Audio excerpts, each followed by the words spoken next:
herself. This scene didn't pay off. I don't understand what that scene was about. No, just that they are a low-class people, a subhuman. They're chuds, you know. They're just playing for points, right? Yeah, they're playing for points. They eat terribly. They're not like... They're malnourished. Yeah, so they're not like Piercing and Haircut. Piercing and Haircut, they get whatever they want. They just have to sign for it. So Piercing gifts Eugene a jar of pickles, a giant jar of pickles. Yeah, by and the they're way. so green. Usually my pickles are like, like a little bit of a lighter green, much lighter super green. fresh, these guys. I don't like pickles like that, actually. Well, you get what you get. I guess. And then he goes out to have a conversation with Negan. Before that, did you notice how Piercing, she takes, you want a pickle, then she puts it back in the jar? Oh. And Eugene kind of does the same thing. Takes a bite of one and puts it back in his jar. He took a bite? Did he actually take a bite? I thought the moment he took a bite was later on. Yeah, later on. Yeah, not that moment, but later on he takes it, but he puts it back in the jar. I'm just like, ew. Yeah. Well, it's his jar of pickles. I now. know. Still, it's just like, you don't want to, anyways. But it was also a jarring knock on the door. I think that's true, too. Maybe I shouldn't answer the door with a pickle in my mouth. I would. Yeah, you would. I don't know if you'd make it this far with Negan. I think I would. Well, if I was a genius, maybe. Yeah, but I'm not. So I'd have to be a go-getter in his case. I'd have to be. You'd be like Daryl and just say like I'm Negan. Nah. You'd be earning points. You'd be out there spilling molten metal on yourself. That is not cool. How could you say that? I could say the same for you. Well, I've poured molten metal, and I didn't pour it on myself. Nobody. Imagine if they did. They'd show someone pull molten metal on themselves. Like, oops. It's not an oops moment. That's a oopsie. It's a terrifying moment. So, why I'm getting these names confused? With? I get Dwight, Eugene, and Daryl. Right. They're all just spinning around my head. I've got some kind of dyslexia. But they going all on look here. different. Well, it's not. I don't have their faces. It's their names. Oh, okay. Anyway, Eugene is standing out in the, with Negan. Looks pretty pathetic here. Right. He's just holding on to his jar of pickles. He's got like his it's mullet. a teddy bear. Yeah, he's got his mullet, his shorts. He's sobbing. His face is all wet and sticky, and he's clutching that giant jar of pickles. This is probably the most pathetic I've seen him. I wanted to see him drop the jar of pickles. If I was him, I'd interrupt Negan just to say, this situation doesn't call for me holding these pickles. Let me place these pickles down. You'd interrupt Negan? Yeah, let me put these pickles down. I want to get these pickles out of harm's way, because if anything happens, if I get scared, these pickles are the first to go. If you want to make a point, you're going to smash this jar of pickles. I'm putting these pickles out of the game. Put them on the sidelines. I'm going to pick them up later. Okay, and then now continue. Yeah, now go ahead. You have my full attention. You'd get Lucille right in the face for saying that. I think Negan would appreciate the honesty. You have his full attention. The pickles are out of the picture. You're good to go. You're just you'd be the next Fat Joey. That's why he's always the butt end of a joke. You'd be the butt end of a joke. Exactly. Eugene got the upper hand here. He didn't have to do that. Well, Eugene and the pickles survive the scene.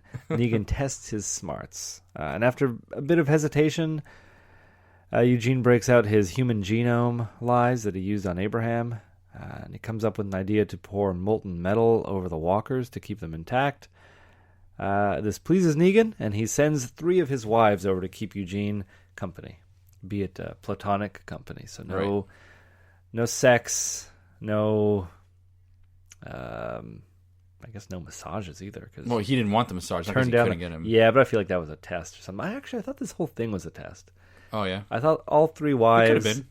Because as soon as we saw them, they were asking him, it was like, oh, why don't we talk about the Genome Project? I could talk all night about that. Felt like he was like they really want to weed out if he was lying. Well, but maybe it wasn't. Well, we find out it's on behalf of Negan. That's for sure. Yeah. So they find out he can make a bomb. And then they ask him to make a bomb. Just for fun. That's something right. to do that night. They're bored.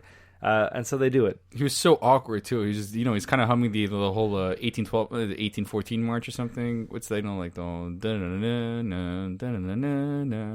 He's like humming it. Oh, yeah? Yeah, I kind of read in the captions. I just don't remember what year it's referred to that. It's called... It's like the year of that march, and I don't remember what it is. But, yeah, it's that, that Troby War March. Okay. Well, he goes from playing video games with these 3 girls or playing it in front of them and to having a pretty good time with them. Yeah, showing Science 101. Yeah, except for what's her name, the one who went to Brenda. No, what? Did I just make that up? No. We got Sherry. She's not there. She's escaped. Oh boy. I thought you took this down the second time around. So many names. They're not going to be around. Anyway, we'll find out. I wrote her name down a little later. Oh, Amber. Amber, she's not into this. Oh, Amber's just she's the one always on the drinking, side. right? Yeah. So this, I guess, turns out to all be part of their plan. The ruse. Unless Amber's just drinking, because that's what she does. I think she does. Yeah. So he builds this weird little bomb. Not much of a bomb, but more of like a weird foamy discharge. Maybe you want to try it. Yeah, not sure. And I like how they don't even get bothered. They have free reign. Do whatever you want. Pretty much. This is a good life for Negan. A good life for Eugene. Now I'm mixing Negan into this mix. Oh boy, is he becoming Negan? Well, he is. That's why he says. Oh, they're all Negan. They're all Negan. So that's it. I don't even have to worry about saying. Yeah, just call him Negan now. Just call everybody Negan. Don't even call him Eugene anymore. Just call him Negan. Yeah, if I start calling him Haircut, then Haircut Negan. Negan haircut. So we're off with Dwight now. We see he visits the house where he and Sherry agreed they would meet up if ever they got separated, which might also be their home. I don't know. It might be, but what was so staggering is that he comes in and says, "Honey," and I'm like, I've never heard him say that or even address her to that at all. Like, ever. but now they're out of the sanctuary. Just drop the act. I guess it's so weird. Have they done that before? And it was written in the letter. Yeah, I guess when Dwight wasn't at such a high position, I'm guessing because. Well, yeah, the letter that was written like very recently. It was written. No, I'm not talking about the letter. I'm talking about like when they must like. I'm trying to put in context. When did they go there so often? So it's while they were in the sanctuary before Dwight became in the position that he is.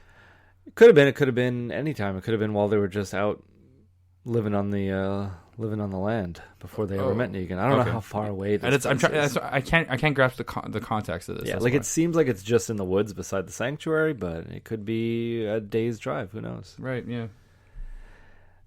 So she's not there, but she has been there. Right. We now hear the voiceover of a letter that Sherry has written to him, talking about his. This is where they highlight the poor memory, saying that he's unable to hold on to a memory, and how he's lucky that he doesn't have to remember things. She also says that she let Daryl go because Daryl would remind him of who he used to be, and she wanted him to forget. A little counterproductive there, huh? Super confusing. The only thing that kind of made sense is if I remember some of the earlier episodes with Negan and Dwight. Do you remember how Negan would always explain Dwight's situation to other people while Dwight was there and be like, Dwighty boy here, Dwight, why don't you enlighten us on what you did? And then he doesn't say anything. It's like, what Dwight did is Dwight and Sherry, so he's constantly reminding him of what they did. Yeah. I don't know if this was just, at the time you just thought Negan was being a jerk. Maybe he needs to remind him. Yeah, he's got to remind him who's in charge, who's got the upper hand here. He's got short term. That's right. Real short. Oh, you think it's because it's short term this whole time? I feel like there's something up with what the writers of the show are trying to tell me is that there's something up with. You could be perceiving this alone, by the way. No, because they mentioned it three times in that same letter. Okay, no, I'm not disagreeing with you. But the other side way of seeing it is because she's just taking if he has he would just say that maybe when someone says I would have a short term memory and it'd be really shitty to forget certain things or just sometimes it would be lucky.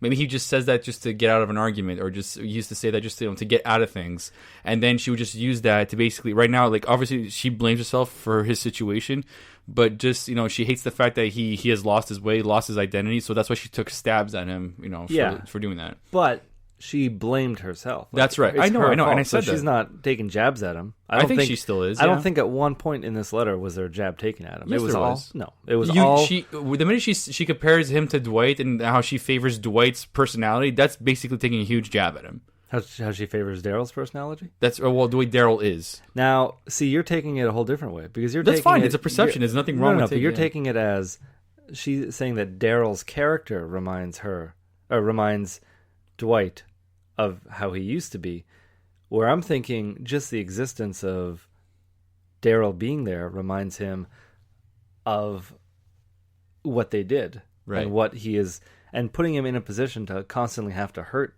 Daryl. This is by getting rid of Daryl, by getting Daryl out of the picture. He could become Negan. Dwight can right? not harm anybody. Can go back to like not harming someone because she's seeing what he's doing to Dwight, to Daryl.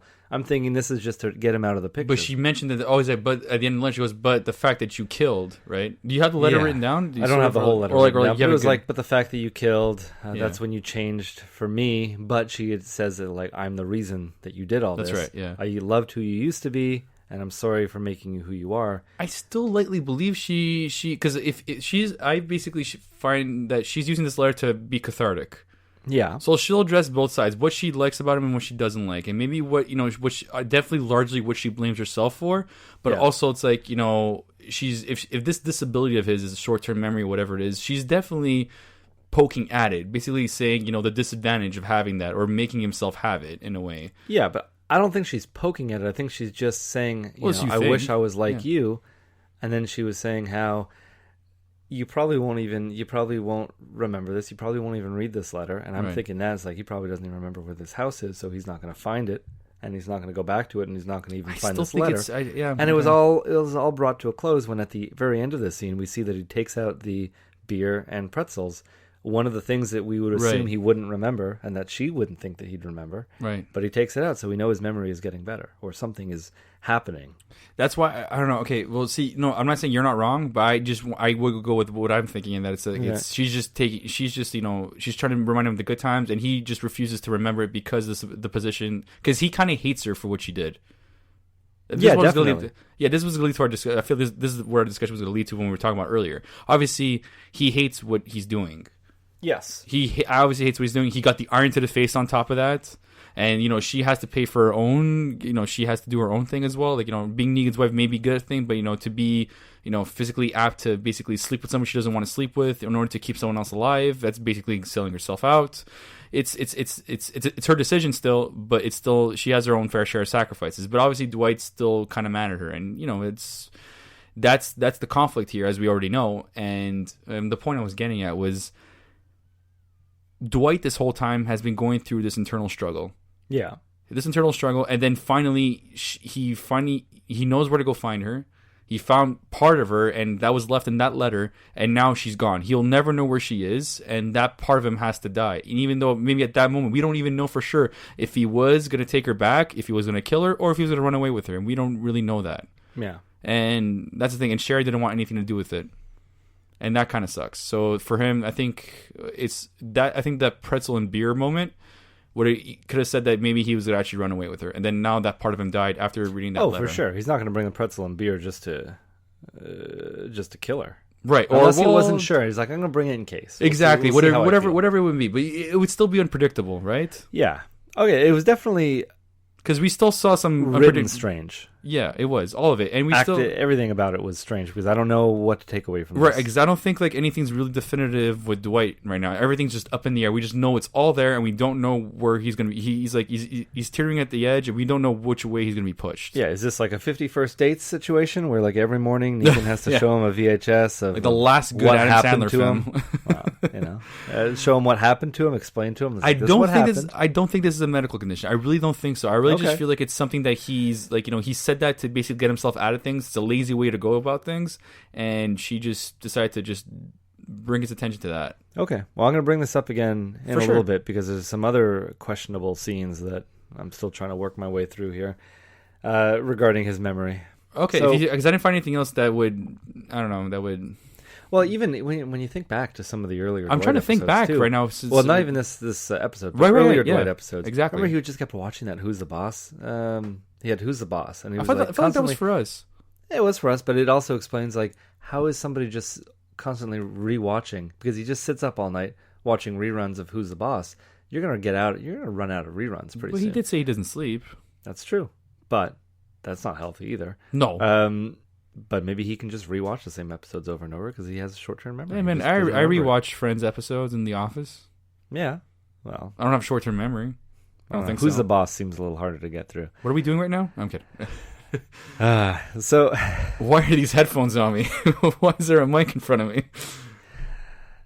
So Dwight also finds two wedding rings, or a wedding ring and an engagement ring. It's the engagement ring and the wedding ring. And then he takes out a third ring that he's been holding on to, which is his ring, but I guess, yeah. So all three rings, that makes for the the whole trinity of rings. Right. That makes sense. I've come to terms with it now. I just found it weird. And he didn't throw them away. He kept them. So yeah, that's what makes it still up in the air.